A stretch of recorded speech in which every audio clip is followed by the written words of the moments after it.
LA 한인타운 중심가에서 경찰과 용의자들이 대치하는 상황이 벌어졌습니다. 1시간여의 대치 끝에 경찰은 관련 용의자들을 체포하는 데 성공했습니다. 북가주의 한 식품 공장에서 화재가 발생했습니다. 3,000명에 가까운 주민들이 대피 명령을 받았습니다. 바이든 대통령이 연설 직후 허공에 손을 내밀고 악수하려는 듯한 장면이 포착돼 건강 이상설이 불거졌습니다. 캘리포니아주의 코로나19 감염자 수가 공식 집계된 수치보다 3배 더 많다는 조사 결과가 나왔습니다. 오늘 뉴욕 오토쇼가 공식 개막했습니다. 한국차 브랜드의 강세가 두드러졌습니다.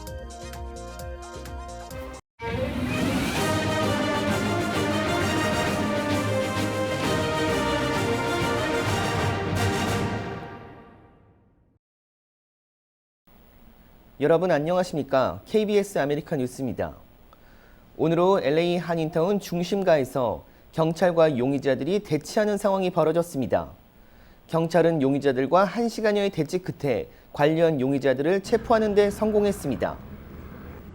오늘 오후 2시 30분쯤 LA 한인타운 오가와 웨스턴 선상에 자리한 한 피부관리실에 경찰이 출동했습니다. 불투명한 필름으로 내부를 가린 업소에는 덧문까지 붙여 안을 들여볼 수 없게 설치됐습니다. 반자동 소총과 방탄복으로 무장한 경관들은 용의자에게 투항을 권유했습니다. 하지만 용의자들이 순순히 업소 밖으로 나오지 않자 경관들은 도구를 사용해 업소 문을 부수기 시작했습니다. 도로는 통제됐지만 인근에 있는 시민들에게 체포 과정에서 총격이 오갈 수 있으니 멀리 떨어질 것을 권고했습니다. 잠시 뒤 용의자들은 손을 머리 위로 올린 채 업소 밖으로 하나 둘씩 빠져나오기 시작했습니다. 용의자들이 나오는 순간 경찰은 뒤로 돌으라고 명령하며 일대는 긴장감이 감돌았습니다. 흑인과 히스패닉 용의자들이 줄을 이뤘지만 한인으로 추정되는 여성 용의자도 체포됐습니다. 경찰은 아직까지 수사 중에 있다며 체포작전 사유에 대해서는 말을 아꼈습니다. 하지만 업소 형태로 밀어볼 때 성매매나 도박과 같은 불법 행위를 해온 곳을 급습한 것으로 추정되고 있습니다. 북가주의 한 식품 공장에서 화재가 발생해 3,000명 가까운 주민들이 대피하고 3만 5천 명의 주민들이 집에 머물러야 했습니다. 캔사스주의 가스 공장에서도 불이 나 주민들이 인근 호텔로 대피했습니다. 박시몬 기자입니다. 북가주 살리나스의 한 식품 공장에서 대형 화재가 발생했습니다.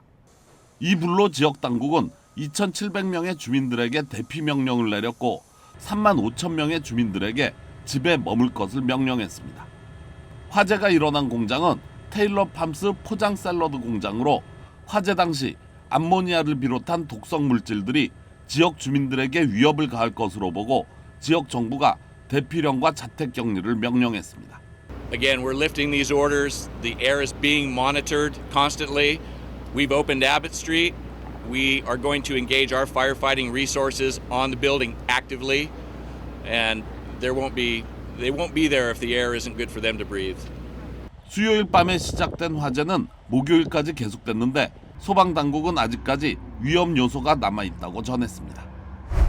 캔자스에서는 가스 공장에서 불이 나 폭발로 이어지면서 최소 2명이 부상을 입고 병원으로 후송됐습니다. 해당 공장은 파이프라인 시스템을 통해 흐르는 천연 가스를 냉각하고 생성된 액체를 추출하는 곳으로 화재 발생 시 폭발 위험성이 높은 것으로 알려졌습니다. Last night, this led to evacuations of anything within a mile and a half of that plant. The evacuation started at 9:33 p.m. last night. This included the city of Haven. A reception center was opened by the Salvation Army and Red Cross, and it is estimated that we put over 90 people in hotels last night. 화재로 공장 인근의 고속도로를 폐쇄했다가 현재는 대부분 통행이 재개됐습니다. 소방당국은 정확한 화재 원인 조사에 들어갔습니다.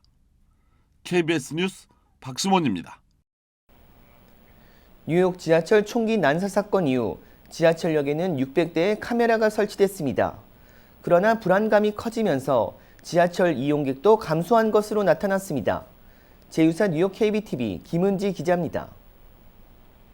메트로폴리탄 교통공사 MTA에 따르면 브루클린 지하철 총격 사건 다음 날인 13일 하루 동안 지하철 이용객은 전일 대비 약 16만 명 줄었습니다.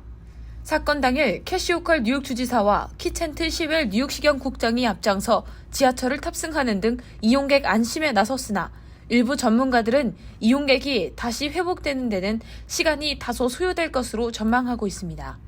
사라 카우프만 뉴욕대 도시공학과 교수는 총기 난사와 같은 충격적 사건은 이용객들의 뇌리에 오랫동안 남을 수밖에 없다면서 지하철 이용객들의 숫자가 다시 정상화를 찾기 위해서는 수일 이상의 시간이 필요할 것으로 보인다고 말했습니다. After this incident, next week we go back to the same routine. I'm very nervous. I am feeling a little apprehensive right now, a little high alert, but I have to get home. To be honest, I'm a little anxious and I didn't feel comfortable after what happened this morning. 뉴욕시도 사복 경찰 투입을 늘리고 금속 탐지기 설치를 추진하는 등 보안 강화에 나섰습니다.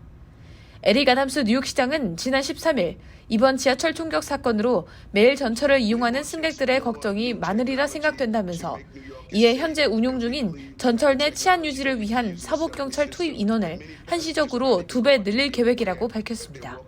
한편 지난 11일 기준 뉴욕시 지하철의 일일 이용객은 310만 명으로 팬데믹 이전 최고치인 550만 명에는 크게 못 미치는 것으로 나타났습니다. KBTV 뉴스 김은지입니다. 텍사스주가 멕시코 화물 트럭에 대한 검문 강화 조치를 중단하기로 했습니다. 그레그 에버 텍사스 주지사는 오늘 검문 강화 조치를 푸는 대신 멕시코 측이 불법 이민과 마약 밀수를 방지하기 위해 노력하기로 합의했다고 밝혔습니다.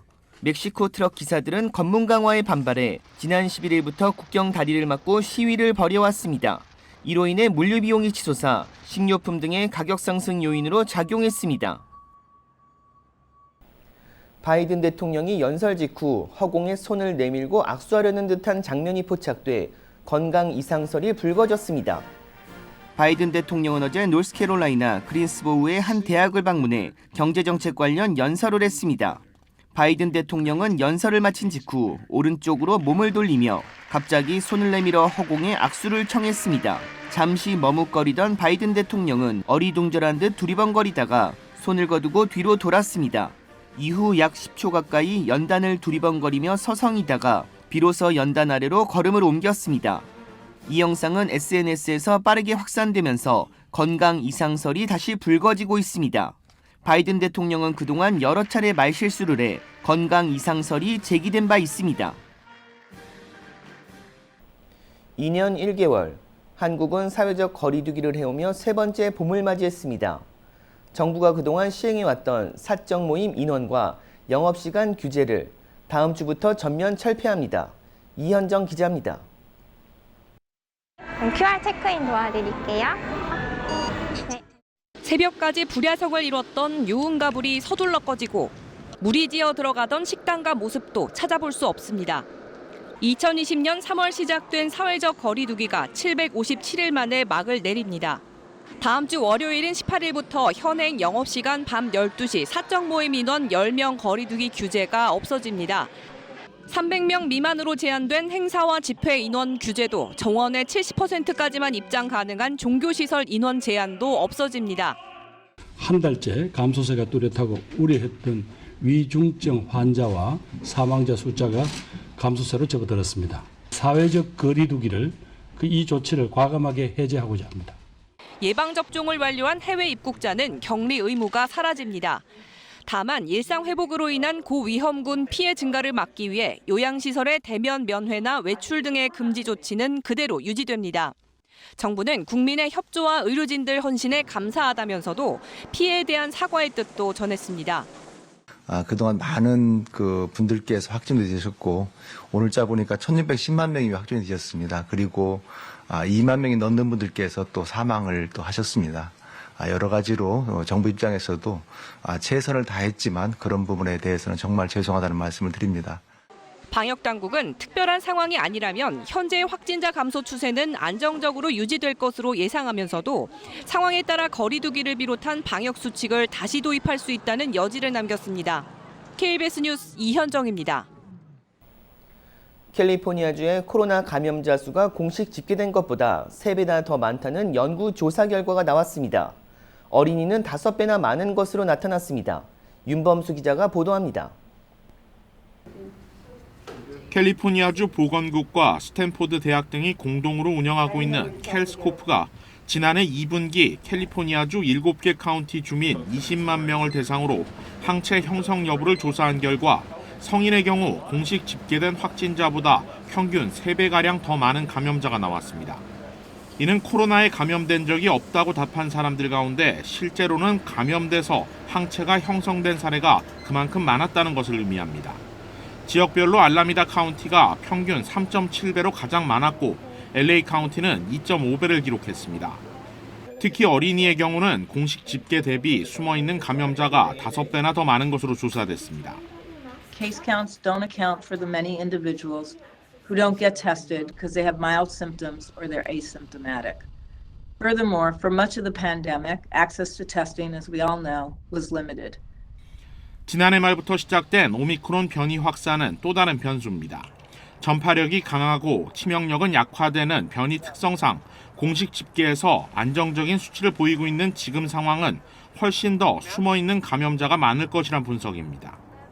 Most recently, wide-scale availability of home test kits means that many test results are not reported to public health. 현재 LA 카운티 보건국 집계에 따르면 이미 우세종으로 올라선 오미크론 하위 계통 변이의 비중은 2주 전 전체 감염 사례의 32%에서 이번 주 들어 67%까지 올라오며 과반을 기록했습니다. 변이 전파 속도가 빠를수록 공식 집계에 누락되는 감염자 수는 더 많아질 것으로 예상됩니다. KBS 뉴스 윤범수입니다. 코로나 백신 의무 접종 방침 철회를 두고 백신 접종자와 미접종자 모두에게서 불만의 목소리가 나오고 있습니다. 컨설팅 회사 윌리스타 워스워슨이 600개 기업을 대상으로 조사한 결과 기존의 직원들에게 코로나 백신 접종을 요구한 기업 가운데 31%가 이런 방침을 철회했거나 철회할 예정이고 신규 채용에서 백신 의무 접종을 요구하는 사례도 줄고 있는 것으로 나타났습니다.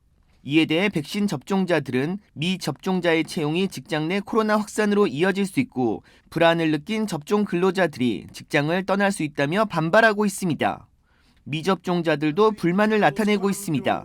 지난 2월 공무원 1,400명을 해고한 뉴욕시가 최근 프로스포츠 선수와 공연자들을 백신 의무 접종 대상에서 제외한 것은 이중잣대이자 차별과 편견의 결과라며 비난하고 나섰습니다. 뉴욕 오토쇼가 오늘 공식 개막했습니다. 이번 오토쇼에서는 모두 33개 브랜드가 참여했는데 이 중 한국차 브랜드의 강세가 두드러졌다고 합니다. 이우수 기자가 취재했습니다. 이번 뉴욕 오토쇼의 주인공은 다름 아닌 한국차 브랜드였습니다.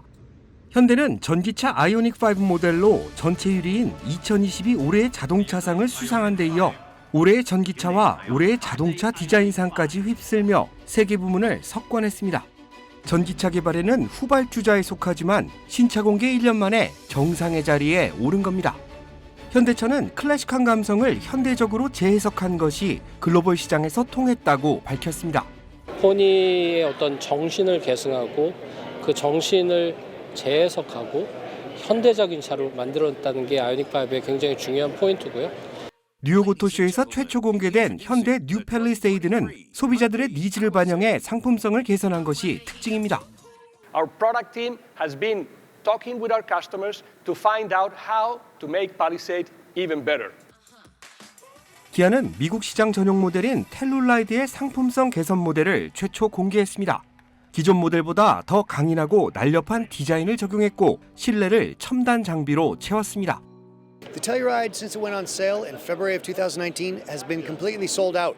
Now, you've heard about, in the post-pandemic time of vehicles selling over MSRP, Telluride has been doing that since it's launched. Always just short of inventory, and people are really clamoring for it. And we think this new version basically takes what's so good about Telluride and makes it even better. 한편 벤츠와 BMW 같은 독일 프리미엄 자동차 제조사들은 이번 뉴욕 오토쇼에 참가하지 않았습니다. 팬데믹 사태 여파로 홍보에 주력하지 않아도 차가 판매된다는 식의 배짱인데 다양한 볼거리를 원하는 방문객들에게는 아쉬운 점으로 남았습니다. 3년 만에 재개된 뉴욕 오토쇼에서도 한국차 브랜드의 활약은 두드러졌습니다. 제120회 뉴욕 오토쇼는 오늘부터 오는 24일까지 이곳 자비츠 센터에서 이어집니다. 뉴욕에서 KBS 뉴스 이우수입니다. 러시아군이 장거리 폭격기까지 동원해 마리우폴을 공격했습니다. 흑해 함대에 기한 모스크바호 침몰에 대한 보복성 공격이라는 분석입니다. 이런 가운데 우크라이나는 러시아의 핵무기 사용 가능성을 경고했습니다. 김기수 기자입니다. 러시아가 장거리 폭격기를 동원해 우크라이나 남부의 요충지 마리우폴을 공격했습니다. 장거리 폭격기가 동원된 건 2월 24일 개전 이후 처음입니다. Залучалися дальні бомбардувальники Ту-22М3 та бомбардувальники Су-34 і Су-24М. Сухопутні підрозділи противника здійснюють штурмові дії в районі морського порту. 또 현지 시간 어젯밤 러시아는 수도 키이우 외곽에 미사일 공장을 공격했습니다. 우크라이나가 러시아 흑해 함대 기함 모스크바호를 침몰시켰다고 주장하는 지대함 미사일 넵튠의 제조 공장입니다.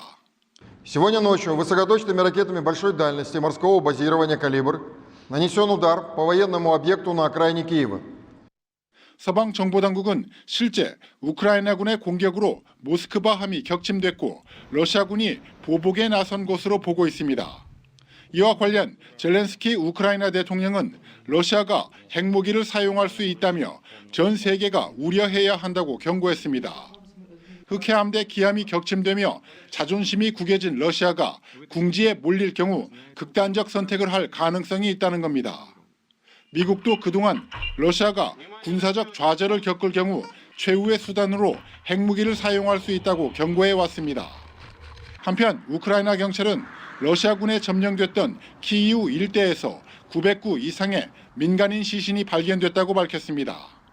베를린에서 KBS 뉴스 김규수입니다. 오늘은 굿프라이데이로 주식시장은 열리지 않았습니다. 그러나 이번 주도 우크라이나 여파로 인한 공급망 차질 등으로 주식시장은 암울했습니다. 아티스 캐피탈 김지한 대표 나오셨습니다. 안녕하세요. 네, 안녕하십니까. 네, 오늘 쉬시는 날인데 마음은 좀 편치 않으셨을 것 같아요. 이번 주도 주식시장이 좀 약세를 보였는데 이번 주 어떻게 보셨습니까? 이번 주도 이제 오늘을 쉬었으니까 월요일부터 목요일까지 이제 3일 떨어지고 하루 올랐습니다. 근데 이번 주도 지난주에 의해서 하락한 주로 마무리했습니다. 그래서 내스닥이 이제 어제 종가 기준으로 봤을 때는 사상 최고치 대비 아직까지 17.6%가 폭락해 있는 상태입니다. 뭐 완전히 이제 거의 베어마켓에 가까운 상태죠. 그리고 특히 이번 주 같은 경우는 이제 뭐가 좀 눈에 띄었냐면은 전체적으로 이제 하락 반전. 예를 들어서 이제 아침에는 랠리 모드로 시작을 했다가 중간 끝날 때 막판에 가서 다시 뒤집어지는 거죠. 이제 하락 반전하는 경우가 상당히 많았는데 특히 이제 뭐 월요일 같은 경우는 아예 폭락을 해버렸고 화요일 같은 경우는 이제 처음부터 회복세를 가동시키면서 랠리 모드로 시작을 하다가 이제 화요일 날 좀 강세를 보였던 거는 뭐냐면 CPI 지수가 예상보다 조금 적게 나왔습니다. 그러니까 그만큼 예상했던 것보다 약간 좀 적게 증가했다 하니까 또 호재로 작용을 했습니다. 그러니까 투자 심리가 그만큼 자극이 된 건데 그러면서 이제 인플레이션이 이제 탑이 된 게 아니냐, 8.5% 증가가 탑이 된 게 아니냐 이제 그런 해석을 하면서 이제 바이어들이 좀 들어온 거죠. 이제 뒷방이 들어왔는데 뭐 막판에 가서는 이제 뭐 매수 심리가 자극됐던 거가 매도 심리가 자극되는 쪽으로 완전히 반전이 돼 버리면서 뭐 내스닥이 200포인트 넘게 올랐던 게 마이너스로 끝나버린 거죠. 이제 그러면서 이제 위기감이 또 완전히 가중돼 있는 거고 그랬다가 이제 수요일 날 잠깐 또 반등을 했다. 이제 어저께 목요일 같은 경우는 아침에 잠깐 또 혼조세를 있다가 막판에 가서는 또 무너졌습니다. 그러니까 결과적으로는 이게 매수 심리가 자극되고 매도 심리가 자극되면서 패닉 셀링, 패닉 바잉이 계속 엎치락 뒤치락 하고 있는 거기 때문에 투자 심리가 한마디로 뭐 일희일비하면서 그때그때 상황에 따라서 요동침을 계속까지 보여주고 있는 거죠. 지금 뭐 우크라이나 사태나 이런 것들은 더 이상 투자 심리를 위축시키거나 뭐 이런 작용을 하지는 못하고 있습니다. 지금은 한마디로 뭐냐면은 진짜 긴축, 양적 긴축, 또 이자를 얼마큼 올리느냐, 또 특히 이제 페드에서는 소프트 랜딩이냐 하드 랜딩이냐 이제 이거에 대해서 이제 마찬가지로 사람들이 많이 엇갈리고 있는데 이제 소프트 랜딩 하면서 전체적으로 봤을 때는 이게 금리를 빅 스텝으로 0.5%를 몇 번을 올리면서 이자율을 잡는 그러니까 인플레이션을 잡느냐 아니면 인플레이션도 못 잡고 경기 침체를 빠져버리게 되느냐 이제 어떻게 보면은 상당히 줄타기를 하고 있는 거기 때문에 사람들이 이제 모든 초점이 그쪽으로 쏠리고 있다고 보는 거죠. 네네. 지금 뭐 여러 가지 뭐 박스권을 유지하고 있기도 하고 좀 어려운 상황이 좀 지속되고 있기 때문에 뭐 공격은 인플레이션주다, 뭐 방어는 배당주다. 그런데 또 성장주나 또 반도체들도 많이 떨어져 있기 때문에 이를 투자하는 것이 맞다라는 여러 가지 의견들이 나오거든요. 그렇죠. 투자자들에게는 어떤 방법이 지금 가장 현명한 방법일까요? 무조건 주식은 분산 투자를 해야 되는 건 맞습니다. 그렇기 때문에 뭐 기술주, 성장주, 무슨 예를 들어서 금융주, 특히 이제 금융주들 같은 경우는 6개월 동안에 아주 바닥을 치고 있습니다. 상당히 안 좋기 때문에 뭐 성장주, 기술주들뿐만이 아니라 웬만한 주식들은 다 떨어진 거죠.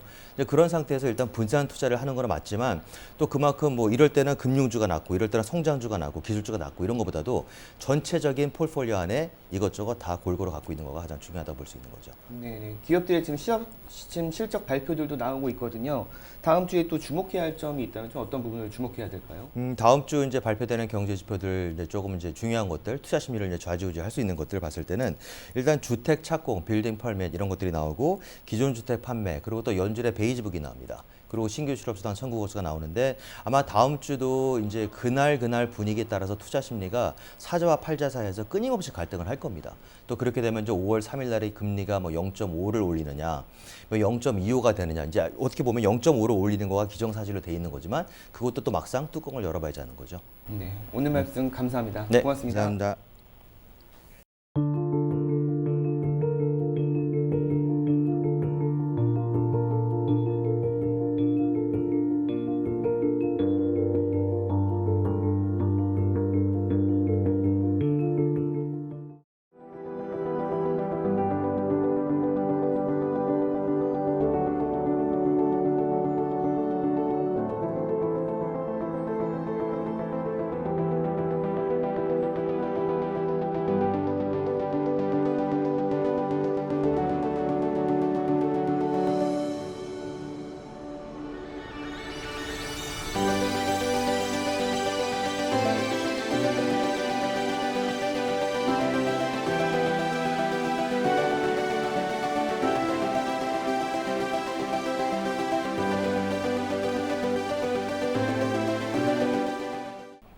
KBS 아메리카 뉴스 마칩니다. 고맙습니다.